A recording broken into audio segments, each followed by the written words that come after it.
Serial killer John Wayne Gacy is scheduled to die by lethal injection at 1 minute past midnight. For the families who lost their loved ones, it's the final justice for a killer who hid his evil behind the face of a clown. Terry Willesee spoke to some of those families and met one victim who lived to tell the tale.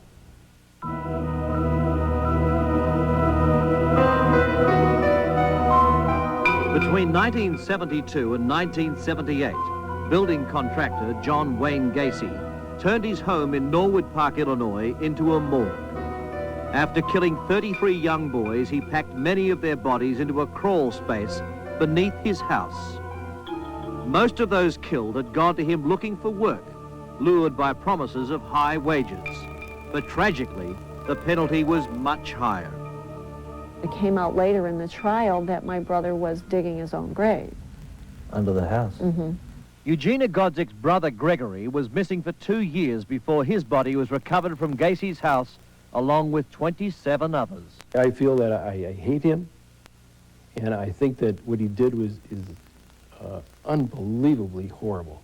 Harold Peast's 15-year-old son Robert was Gacy's final victim. 9:45, 9 o'clock, Rob says, "I've got to go see a man about a job."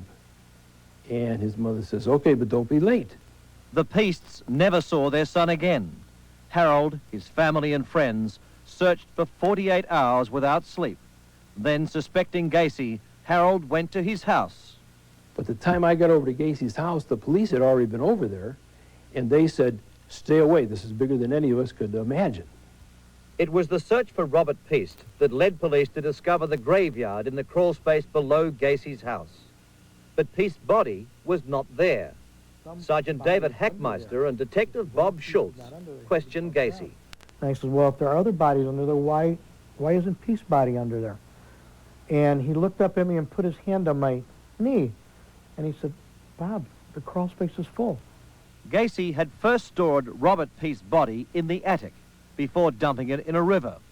It seems that after Peast asked for a higher hourly rate, he was killed by an outraged Gacy.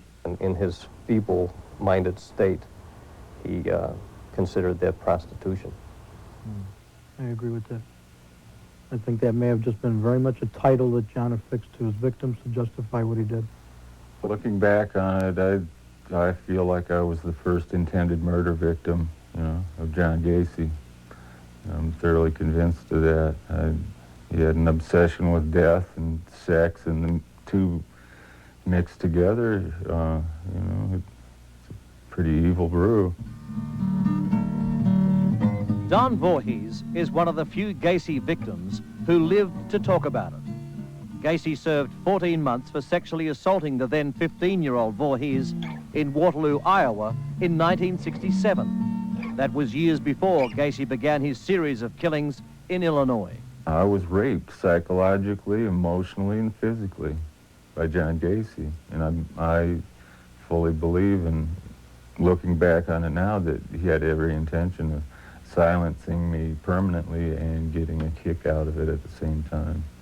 As a result of Gacy's assaults on him, Voorhees has lived a troubled and tormented life.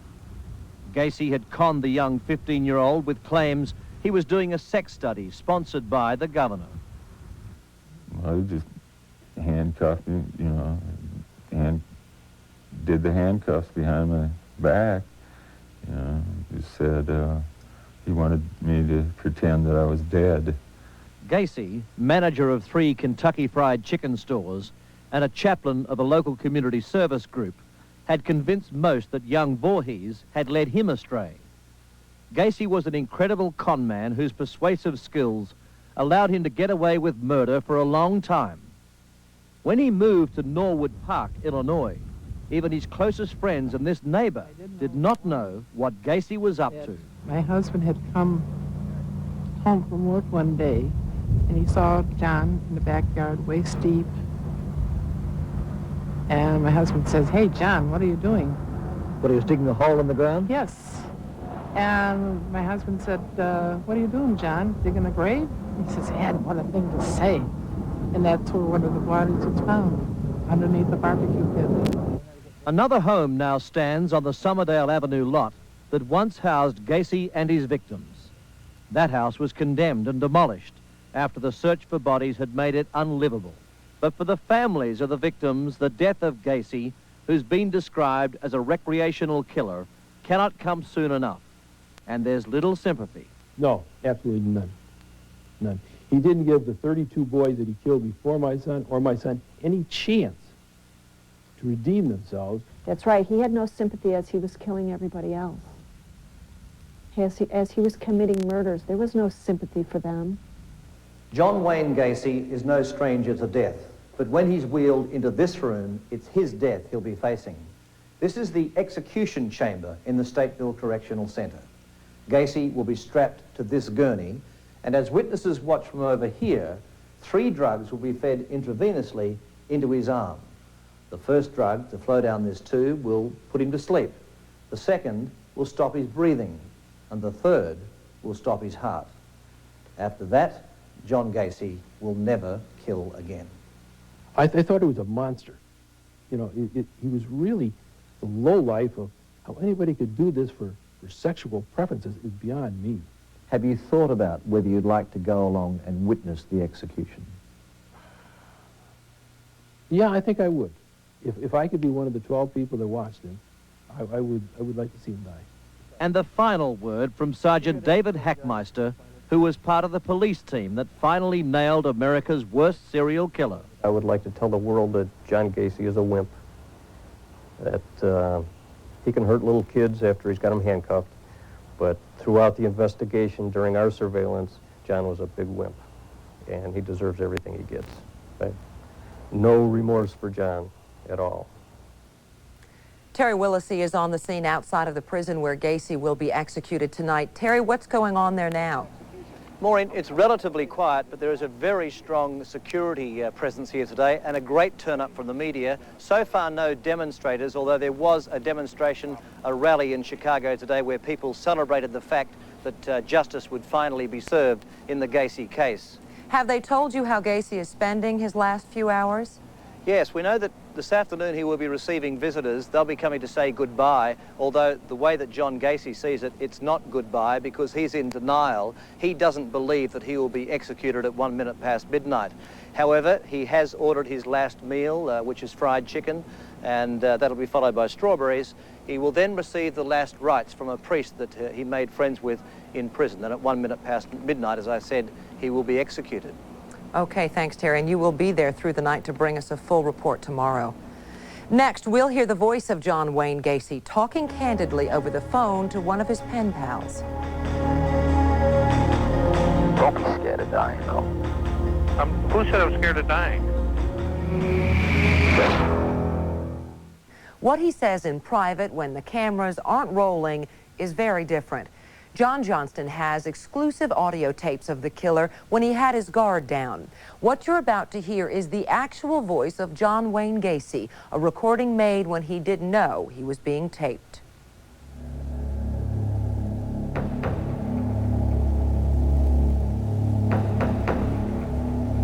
Just hours away from execution, John Wayne Gacy speaks about his death. Anything is possible. Wake up in the morning and wonder if you're going to die today. He is angry at the world and says he has been used. Because I know that if they're going to kill me, let them, I can't stop it anyway.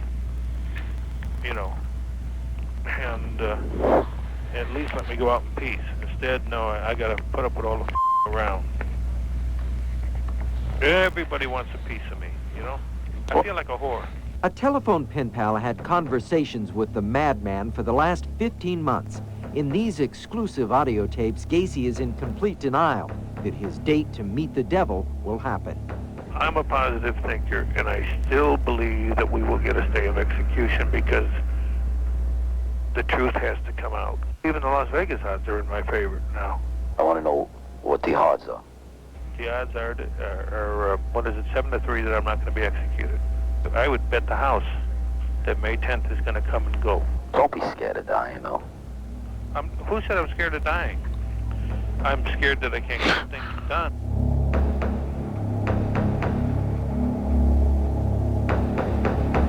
And we'll have more of those chilling audio tapes tomorrow, and we'll be back in just a moment. Those exclusive audio tapes in full and much more tomorrow.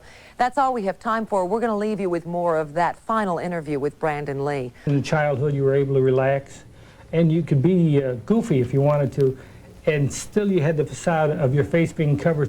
Clowning is childhood, but in the last few years, the disgrace that what they've done to clowning, the disgrace of clowns now is that, I mean, they call me killer clown, they to catch a killer, and they show all of these different things. And Pogo the Clown was the clowning that I did for charity hospital work for the Democratic Party and that, and Pogo the Clown is originally. Pogo comes from being a Polak and on the go all the time, so that's how I came up with the name Pogo. This here is the Hi-Ho series, and that is self-explanatory. It's the Seven Dwarfs. I've always viewed the Seven Dwarfs since 1947 when I was only 5 years old. It's the first time I've seen the Seven Dwarfs, and they've always stuck to me as a great child painting. And so I've done a series of Hi-Ho series paintings, and this is the 1990 one. This is called Hi-Ho Around the Campfire.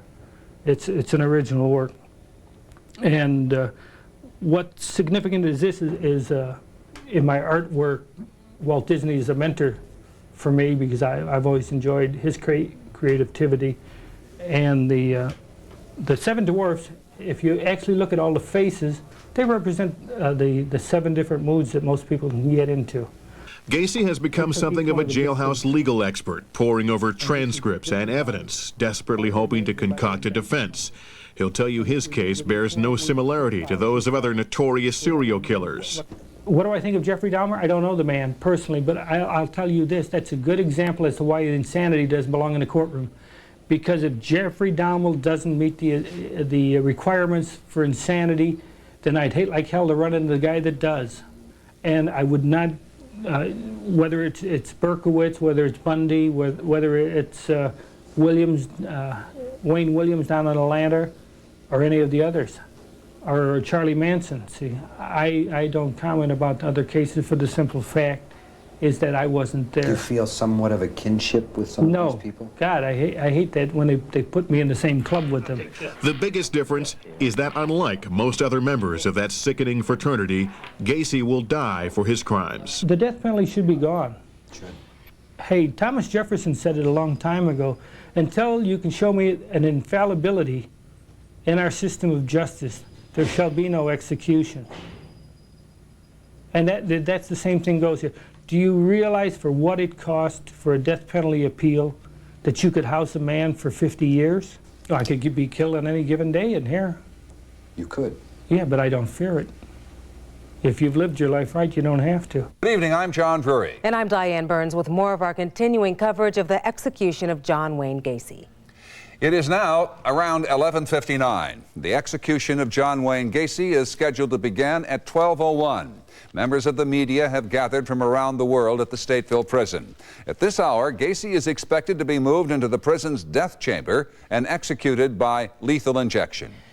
It was 4 days before Christmas 1978 when police detectives first made their horrifying discovery in the crawl space of Gacy's Northwest Chicago home.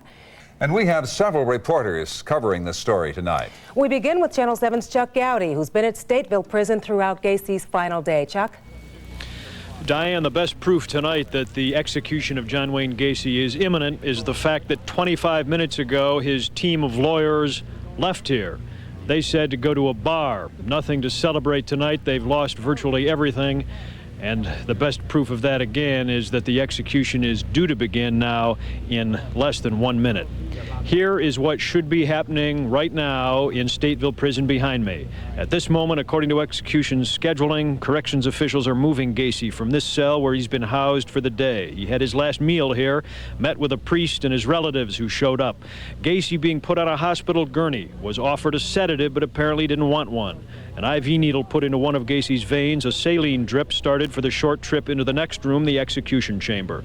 Waiting for Gacy in this room, a pair of unseen, unnamed executioners, the warden of Stateville Prison, and a small number of corrections officials.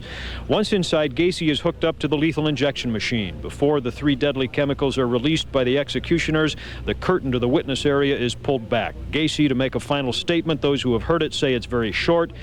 under a minute. It does not include any surprises, apparently. After the statement, the buttons in the executioner's workroom will be pushed and the machine will decide which button actually sends the lethal flow. One chemical will knock Gacy out, the next will stop his breathing, the last will stop his heart. A doctor will pronounce him dead, and it will be all over in as little as 5 minutes, although the last time they used the device, which was also the first time, it took 11 minutes. There were bugs in the system back then. Authorities tonight say the bugs have been worked out. The prison is under a general lockdown at this hour, which is normally the case in any prison where there is an execution. The reason that those pictures showed a room without any people inside is because, as you probably know, in Illinois and other states, there is no televised execution, no cameras allowed. In fact, the official witnesses who walked in here within the past hour were not even allowed to bring in a notepad and pencil. Anything like that was provided by the Department of Corrections. Official witnesses are now inside and in place. Out front, there is also a growing contingent of protesters. It started out as only a dozen or so earlier tonight, but Paul Meinke is now looking at a crowd that the police are estimating to number well over 1,000. Began with about 15 when we were out there much earlier, now has increased 100-fold. It is a curious mix of those who are curious, simply coming out to see what's happening, and those who feel very passionately about capital punishment. The majority of this crowd here tonight is in favor of putting John Wayne Gacy to death. Start it now. While some chant things like "Start it now" and "Kill the clown," others hold lighted candles in opposition to the death penalty. The state of Illinois is not going to be any safer if we execute John Gacy. It's been proven, it seems to me, time and time again, that crime goes up after we execute somebody. And contrary to some people here, we have a constitution that protects people's rights. We really need to find other solutions to the problems of crime that we have. I believe we need to recognize that life is truly precious. Others here don't see it that way. One of Greg Barros's former students was Matthew Bowman, a Gacy victim. Barros is here tonight, he says, in part for Bowman's family. I'm here kind of in somewhat of a manner to kind of put closure to it in my life, because I feel like I had some type of involvement in knowing one of his victims. Yes, we are in favor of the death penalty, and there should be more of this going on. You know, it shouldn't take 13 years for somebody. How many millions of dollars? Exactly, and all the tax dollars that are wasted. You know, it's just too long. It's too long. Relatives of some of the Gacy victims are here tonight. One of them, Vito Mazzara, whose brother Jim was a victim, kept hoping throughout the day that he'd be allowed to witness the execution. I think it's real hard to talk about the death penalty and to be against something like that if you've never been in someone's shoes like mine. It's, you know, if someone was in my shoes and spoke against it, I would respect their opinion and understand it. But when you're in my shoes and the other family's shoes, I think you should respect their opinion. What have those shoes felt like for the last 15 years, and what have you been through? It's been hard. All the holidays without him. You know, he probably would have been the best man at my wedding if he was around. It's been hard. Vito Mazzara was denied his request to witness the execution, as were all of the other relatives of the Gacy victims who have come here tonight, been sequestered in another area. They have been allowed inside the facility, but they are not being allowed, as I said, to witness it either in person or on closed-circuit television camera. The same also held true for relatives of John Wayne Gacy, who were here during the course of the day, met with him. They too, we were told, had asked for permission to witness the execution and were denied permission to do that.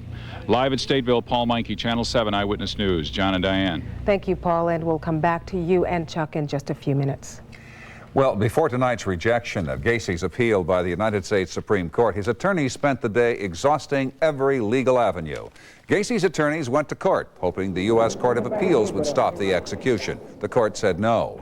The attorneys say that they will not ask for clemency from Governor Edgar because Gacy does not want to beg for his life. Thousands took to the streets of the Loop today in support of the execution. They marched from the Federal Building to the Daley Plaza. Some of the victims' families joined them. The march was the idea of a local radio announcer. Well, John, many relatives of Gacy's victims have been waiting for this night for a very long time. Channel 7's Russ Ewing has been covering the Gacy story since it first broke 16 years ago. Tonight, he's in Elk Grove Village with the father of a young man believed to have been Gacy's last victim. Russ? This is Mr. Harold Peace. He's the father of Robert Peace, believed to be the last young man that was killed by John Gacy. Sir, as the time winds down now, do you have any thoughts? I'm just waiting for the word from the Stateville prison that he has been executed. I think it'll be an end of an era for everybody. You've been waiting 14 years, and as we said before, you were sitting in the courtroom. You heard every word that was said during that time. And this has, in a sense, torn your family apart over the years. Yes, it has, Russ. It's been very bad for my family and for the other families and for the policemen and everybody that was involved in this thing. It's just something that mushroomed out of proportion, and it was just bad for everybody. Do you have any thoughts about the legal system that carried this on for 14 years? Yes, I think it should be changed. I think 2-3 years, maybe 4 years at the most, for an appeals to go through, but not 14 years, Russ. It's just too much. We're going to wait and come back, and reporting live from Elk Grove Village, Russ Ewing, Channel 7. Back to you, Don and John and Diane. Thank you, Russ. Here once again is the scene at Stateville Correctional Center in Joliet. Reporters are gathered, waiting for confirmation of the death of John Wayne Gacy. And outside the prison, hundreds of protesters are waiting. It's now early Tuesday morning. According to the schedule as set by the Department of Corrections, the procedure should now be underway. Well, let's go back to Paul Meinke for an update on the situation outside Stateville. Paul? Diane, I'm with Dave Hackmeister, who is a Des Plaines police sergeant and who was a member of the four-man tactical team way back in 1978 who really dogged John Wayne Gacy and finally got him to crack. And I wonder, after all these years, this is a very personal thing for you. How do you bring it to a sense of closure? Does this do that for you? Yes, it really does. As you said, it took a long time. Shouldn't have taken this long. We worked very hard in the case, and that's why we're here tonight. We want to see it closed tonight. John Gacy made the comment to you early on that clowns can get away with murder, which turned out to be incredibly prophetic, right? That's correct. And what we would like to say is John Gacy, clowns can't get away with murder. He has been, as you said, early on engineering a con game. He played games with you all the way along. Do you sense that in some of the things that he has been saying in the final hours leading up to this execution? Absolutely. This is very typical of John Gacy. He did that with us early on in the investigation, to the conclusion of the investigation, and his personality hasn't changed a bit. And you, I presume, feel some sense of relief also for the relatives of the victims, many of whom you know very well. Yes, I do. It's the final chapter, and just thank God that the victims' relatives can put this behind them. All right, Dave, thanks very much. Dave Hackmeister, who is now a Des Plaines police sergeant, was a member of the tactical team that ran surveillance on John Wayne Gacy way back in 1978 before he finally confessed. Diane, John? Thank you, Paul. Stand by, because we plan to break into regular programming as soon as we learn that Gacy has been executed. And we'll return to Stateville again when witnesses to the execution speak at a news conference. We should point out to viewers that you will not miss any of the upcoming movie. Following our reports, we will rejoin the movie where it left off. That's all for now. I'm John Drury. And I'm Diane Burns. We'll be back with you shortly. When we were here for the execution of Charles Walker 4 years ago, there were quite a few protesters outside. Those who say you should not put anyone to death no matter what they did. But 4 years ago, Charles Walker wanted to die. He did not oppose the death penalty. And so the death penalty was the issue itself. Tonight, the issue is John Gacy.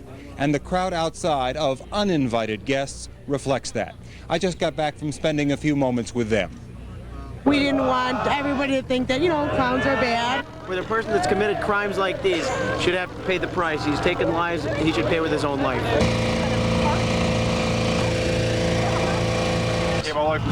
Yes, I did. I think it's not a very far drive. Not far. I would have driven a lot farther. It's a very important issue, and people should stand up for civilians. People, like myself, that walk the streets and have children walking the streets themselves should be aware of things like this and should stand up for themselves. What are you? Grim Reaper. Why? Because it's time to die. 14 years has been much too long. He took our 33 babies over 14 years ago, and it's time to go.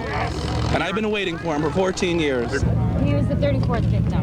Jim Pickell, he was a Des Plaines police officer who died from the stress of the case. So we're here for him. He couldn't be here, so we're here for him. We're here for him. May 10th is my dad, would have been my father's 55th birthday. And you think it appropriate that John Gacy dies? It's the best birthday gift he could ever have. Gacy was a clown and always got the kids, but the clown's gotta go. See you in hell! Justice is going to be served. These are the laws. This is what the people want, and people will get what they want in this country. The makeup of that crowd might be surprising to some opponents of the death penalty, but as we say, the issue tonight is not the death penalty. It is very much John Wayne Gacy. Others here very much in favor of what is going on about 100 yards from here, just inside the prison walls, are the men who helped dig up the bodies of the victims of John Wayne Gacy. We'll talk with some of them a little bit later on. Bill and Linda, back to you. Just strikes me that there are a lot of people out there. What's the layout? Are those protesters away from you, and is the press segregated off? Bill, Stateville Prison is located on a patch of land about 2 miles square, 2 miles in every direction, the prison being right at the center of it. I am standing about 100 yards outside the wall of the prison. The condemned unit, the unit where Gacy is actually being put to death in the execution chamber, is just inside that wall, so I'm about 100 yards away. About 500 yards behind me in the very corner of the property is a fenced-off area surrounded by snow fence, an area about 100 yards square, and that's where the protesters are being kept. A number of police officers. There are more than 60 extra corrections officials, guards here tonight to make sure everyone stays where they're supposed to stay. So those people are kept segregated far, far away, and we can barely hear their chants as they started to get a little more excited as the time for the execution approached. Jay, you covered as a reporter that night that John Wayne Gacy was first arrested in December of '78. What do you remember from that particular night?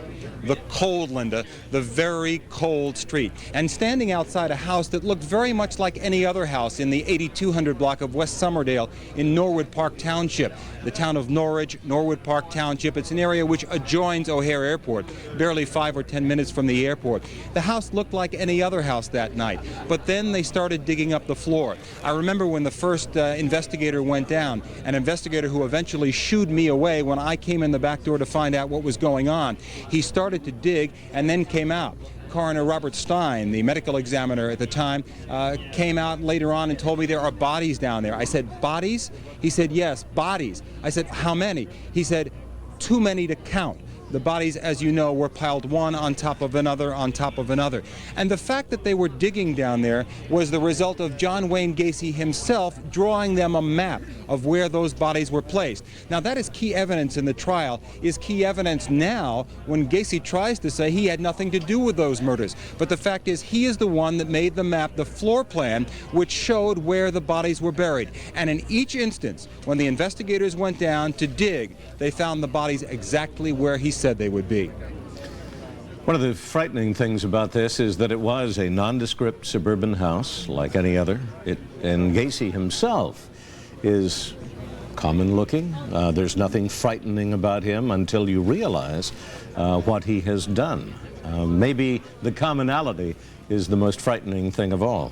You know, Bill, the fact is that John Wayne Gacy might have gotten away with all this because, according to investigators very close to this investigation, they tell me that he was planning in the days before his arrest to concrete that whole crawl space, to fill it all in, the 4 feet below the floor of the apartment where the bodies were buried, to fill it with concrete. And if he had, no one might have ever gotten to those bodies, and no one could have known the enormity of what he did.